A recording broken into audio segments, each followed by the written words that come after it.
Hello guys. Welcome to part 2 of The 7 Habits of Highly Effective People. If you haven't watched the first video, I'll put the link up here so you can check it out. The first 3 habits are about self-mastery, helping you become more effective individuals by developing inner strength, character, purpose, and values. The next 3 habits I'll discuss in this video will take you from independence to interdependence. Interdependence is the highest level on what Stephen Covey calls the maturity continuum, which consists of 3 levels: dependence, independence, and interdependence. Dependence is like the relationship between a child and a mother, or sometimes between a boss and an employee. To move from dependence to independence, you must acquire the first 3 habits. Be proactive, begin with the end in mind, and put first things first. This is the attitude of I. Then you have the next level, which is interdependence.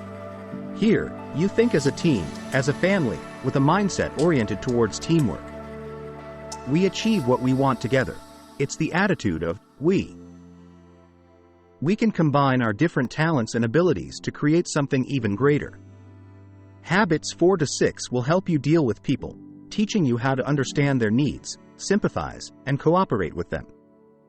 They will help you build strong relationships. Habit 4 is to think win-win. There are 6 types of personal and work relationships. There's lose-win and win-lose, which is the typical mindset for most people. For me to win, you have to lose. This is a wrong mindset because most people have a scarcity mentality, a lack of abundance. There's also lose-lose, which obviously is not beneficial for anyone. A quick example of lose-lose is when a couple divorces and, instead of receiving a pension after retirement, the husband exits after 19 years and gets nothing of his own. In this case, both have lost. Then there's win. This is not really a relationship. It's just getting what you want without providing value to anyone else, and it's pretty much selfish. Then there's no deal, which is quite neutral. If you can't find an agreement where both benefit, then there won't be an agreement. Finally, we come to the best type of relationship, which is win-win. We want to seek win-win relationships for both parties, looking for mutual benefit and having a mindset that there is abundance for everyone. We can share knowledge, earn, and profit together. We don't have to destroy each other. We can work together. Life is not a zero-sum game, so approach each situation with a win-win mindset. Habit 5 is, seek first to understand, then to be understood. Stephen tells a great story here. He and his son were having a discussion, and Stephen couldn't get his point across regarding an issue they were facing. So, he turns to a friend for advice and tells him, "I just can't understand my son. Sometimes he doesn't listen to me." The friend says, "Wait a minute, let's clarify. You can't understand your son because he doesn't listen to you. But shouldn't it be that to understand someone, you have to listen to them?" It's a great point, isn't it? To understand someone, you have to listen to them, not the other way around. It's common sense, but in most cases, our relationships happen this way. We often get angry with people because they don't think like us. We see the world differently, through our perceptions and opinions based on our experiences. You can't understand someone unless you truly listen. Try to understand their perspective first. Try to understand how they feel. This is called empathic listening, and it's the highest level of listening. The others are ignoring, pretending to listen, selective listening, and attentive listening, but none of these are very effective. Most of us listen using one of these levels, but few listen with the intent to understand. We listen with the intent to respond before the other person finishes speaking. So, before judging, acting, or contributing, listen. For example, if your wife says, "I hate my job," instead of providing advice or repeating what she said, which is a typical response, reframe the content and reflect the feeling, saying something like, "You're not enjoying your job and you feel restless." This will put both of you on the same side of the table.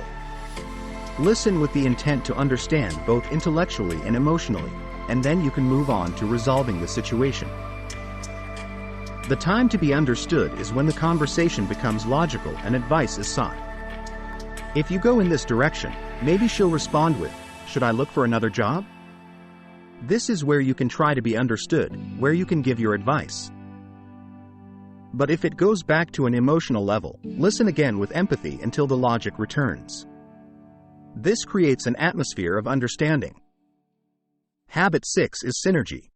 The idea is that different people bring different opinions, ideas, perspectives, and strengths. Instead of just tolerating or accepting these differences, we should celebrate them, we should value these differences. It's what every good CEO does. They leverage the input of different subject matter experts to get the best solution. Another way to think of synergy is when you put two pieces of wood together. A single piece of wood by itself is not very strong, but if you put two together, the overall strength increases more than twofold. With synergy, 1 plus 1 can make 3, 10, or 100. Think about how individual units can collaborate to create something even greater. Another example is the human body.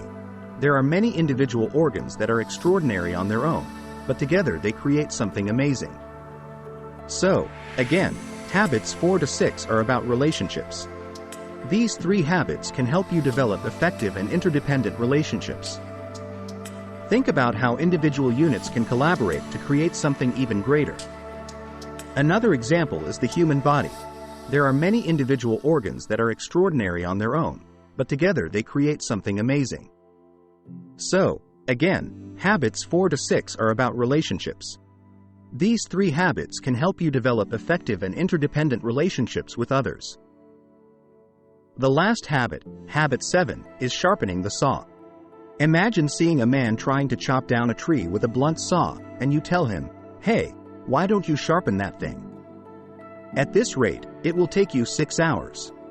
And he replies, "I don't have time to sharpen it. I need to chop down this tree." You explain to him that if he takes an hour to sharpen the saw, it will only take 3 hours to fell the tree. You don't have time not to sharpen the saw. This example can be applied to our lives in many ways.